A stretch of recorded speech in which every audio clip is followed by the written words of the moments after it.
Welcome to the movie. This is the show where we bring anything that could possibly be a movie and we pitch it as if we're pitching it essentially to a studio about why this could be financially profitable, why the world needs this, and why this is the movie.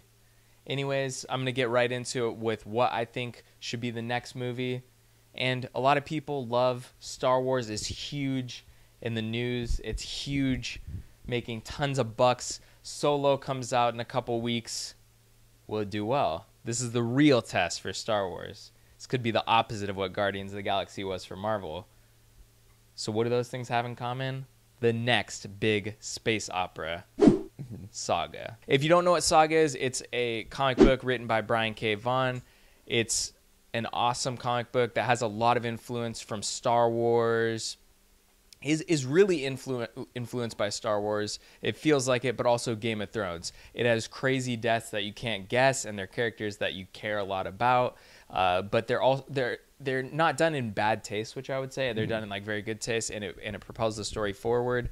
And it's in a very adult comic.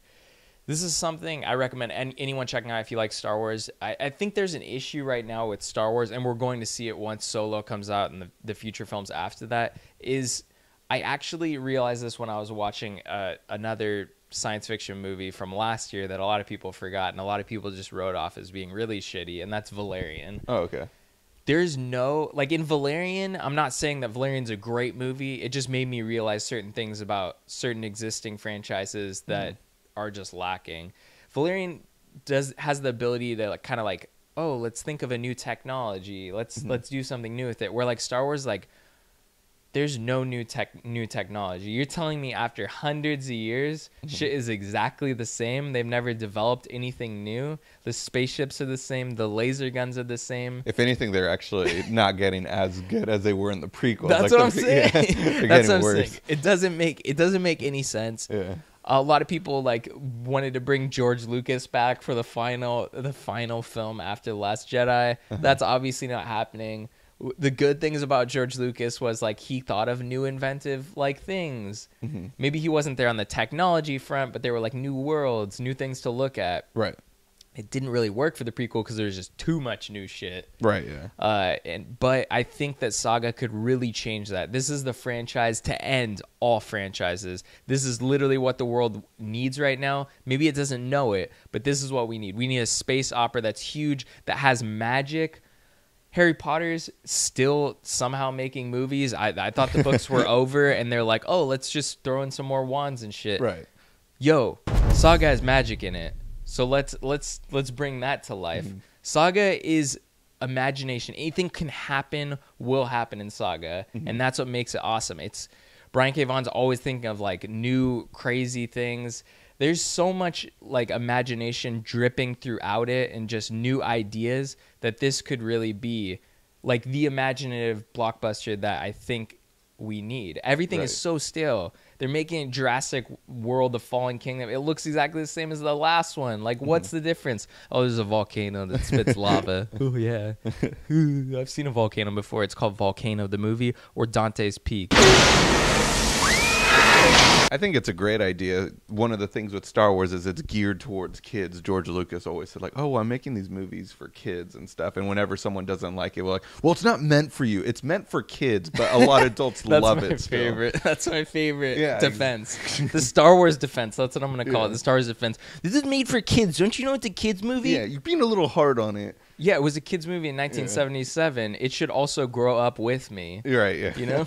But if you make a movie that's geared towards adults, it's going to piss off a lot of kids, but it's going to make them want to go see it. One of the things we were talking about with Street Sharks, where you can still have something be adult, but make kids still want to go see it. And that'd be awesome to see a rated R movie geared towards kids.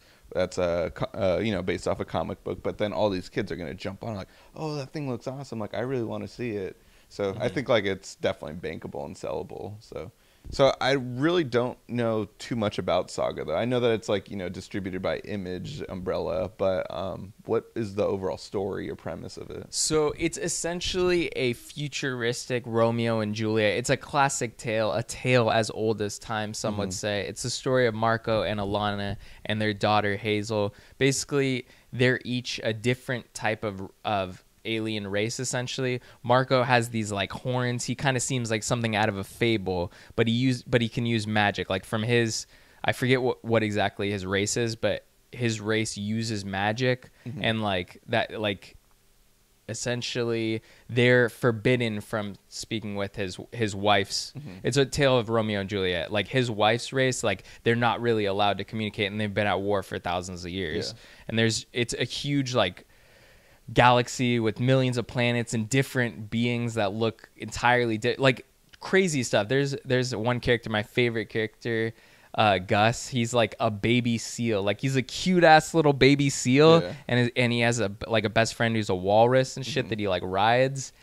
And he has like an axe, but it's like graphic as fuck. Like he'll kill people, but he's like a cute ass little like Arctic seal pup. Like, and he wears yellow overalls. He's fucking cute. But anyways, that's off topic. But yeah, it's basically a story of Romeo and Juliet, and like how they Alana and Marco have this daughter Hazel that's basically like forbidden. You can't. These two races are at war. They shouldn't be able to communicate. They fall in love, have sex, and have this baby. And the baby is like basically, I guess, it's somewhat like a prophecy child. But also, she's the narrator of the whole comic. Gotcha. Essentially, so it's pretty interesting. I think it is very adult. Like there are sex scenes within the comic, and I think the movie would have that adult theme. But this is definitely going to be geared towards that Game of Thrones audience, right? Yeah. Because the comic, it's not inspired by Game of Thrones, but it came out around the same time as Game of Thrones with the plot. Oh, there's a plot twist that this character dies.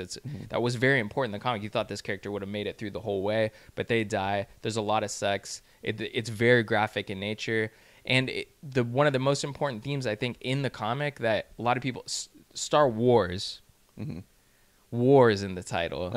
Does it glorify war, or does it not glorify war? Makes it seem a little fun, yeah. So, yeah, it makes it seem like war is fun. This is definitely not a glorification of war. Like, you act... Like, people that actually die, like, you see the cause of war and, like, what it does to the people. And I think that's where it's, like...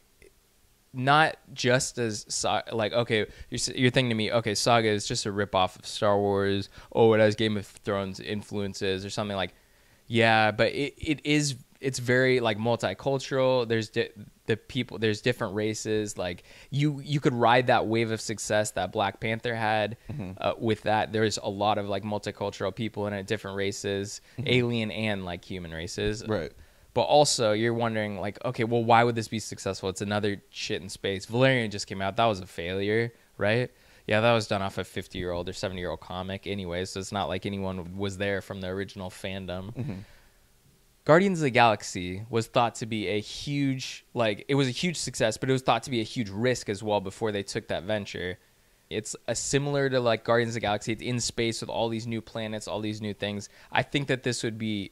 You wouldn't want to cram everything in one movie. That's a problem with a lot of these like one-off kind of blockbusters. They try and cram as much as possible in one movie. You drag it out. Like you just definitely have some good twists without this first movie to get people invested to see the next one. Right. But you would go for the audience that's sick of Star Wars. That are gonna tap out at Solo. Like I'll just say right now, I'm gonna tap out at Solo. I'm not watching it. Move as well. It hurts. Adam Rose reaching for the bottom rope. Swagger goes to the center of the tap out. Like I will not watch that movie. I tapped out after Last Jedi. Bruh. So it's not for me, but that void is still there. I want to see something in space that's really cool. Saga could be it. We've been turning a lot of things like that are like successful comics or cool comics into movies. Saga is one of the most successful comics. It next to The Walking Dead.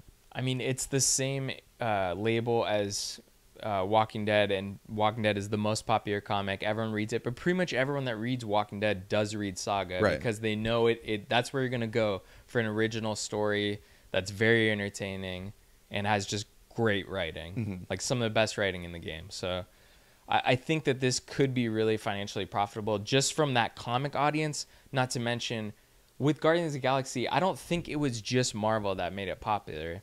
Like, I think that a lot of people did want to see something new, and that was the closest thing to something new that we've gotten in a while, when at the same time it wasn't really, you know?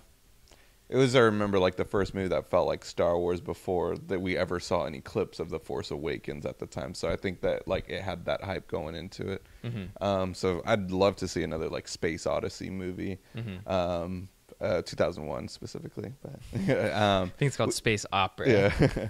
Would you say though that this is an unfilmable story like a lot of movies? I feel like our comics have had that like sad label to attach to them. Like, would you say that this isn't Dune, which they are doing right now? So and have done anything's possible in that sense. Plus, not to mention, it's not like we just saw Ready Player One. Like, would that have been somewhat unfilmable? Like, I feel like, and then they made that. So essentially I don't think anything. I don't think it's unfilmable. And the comic's not that long. There's about, I don't know roughly how many issues, but it's under 60 or around 60. So it's not that. It's not that much, and I'm not saying let's cram it all in one movie. Just take one. Like, you could even spin off and do your own kind of thing, but tell one story like from the beginning, and end it with some type of twist to kind of lead you to the next one. But let's not. Oh, we're gonna like just make. You could make a trilogy essentially or whatever, but don't try and cram everything into one movie. It's not gonna work. It's like it just doesn't work like that, and most movies shouldn't do that. The ones that do usually fail. So I think it's definitely doable. But anyways, getting into somebody I think that could bring this to the big screen, and then who should bring it to the big screen. I think this would be perfect for Legendary or someone along those lines that is looking to make a big franchise. I feel like Legendary is the only one making those risks when it comes to franchises. But not all the time does it pay off. Right, yeah. Like with Kong Skull Island, that was just... And Pacific Rim, I feel like, is also... Yeah. So they need something new because those walls might run dry soon. So this could be perfect for them. It's an original, somewhat story. It would be based on something that was very original, though. And I think that the perfect name for it... I mean, you could probably think of other ones, but I think Luc Besson would be perfect for this. Like, it's a very adult story. I think he could bring that to the screen. I think he has great themes in his movie. One of my favorite movies that he's done is Angel A. But also, I liked Valerian. I thought it had like imagination that movies that are making those same style of movies like Star Wars don't have. Like, you're telling me over thousands of years, no one has developed anything besides the same laser gun. We just designed the look a little bit different. Ships still work. Like, there's no technology in those movies. It drives me crazy thinking about that. Like, can we put the science back in science fiction? Right, yeah. It's pissing me off. But who else do you think would be like cool for this? No, I love Luc Besson. Like, I really want him to have a successful career. I mean, he's seen success with Lucy and The Fifth Element, but I feel like after I think like this is something that like he would definitely have a definitely great resume to bring to the table, and like he would definitely bring something new to the table. I think with Saga, it's something I'm not familiar with, but he made me excited and actually want to read the story now. And I'd love to see, I guess, like I think one thing that's always missing is comic book writers are great screenwriters. We've seen it like time and time again. So it'd be cool to see the writer of Saga. Why not help develop the script with a writer as well? And talking about Brian K. Vaughan, the writer of this story, like I've been wanting there to be a Why the Last Man series for the longest time. So that was something I was considering going into the movie with and saying like, oh, let's do a Why the Last Man movie. But I think Why the Last Man works perfect as a TV show. And recently, in the news, it's been said that FX is finally moving forward with that pilot for Why. So I thought that going to like his next thing on the resume, going to Saga, this is the perfect epic to see on the big screen. That's why Saga should be a movie. Comment what you guys think about Saga. Are you huge fans of Saga? It's one of my favorite comic series. Do you think Luc Besson would be the perfect guy for this? Let us know in the comments below. Anyways, guys, tune in next week for a new episode of The Movie.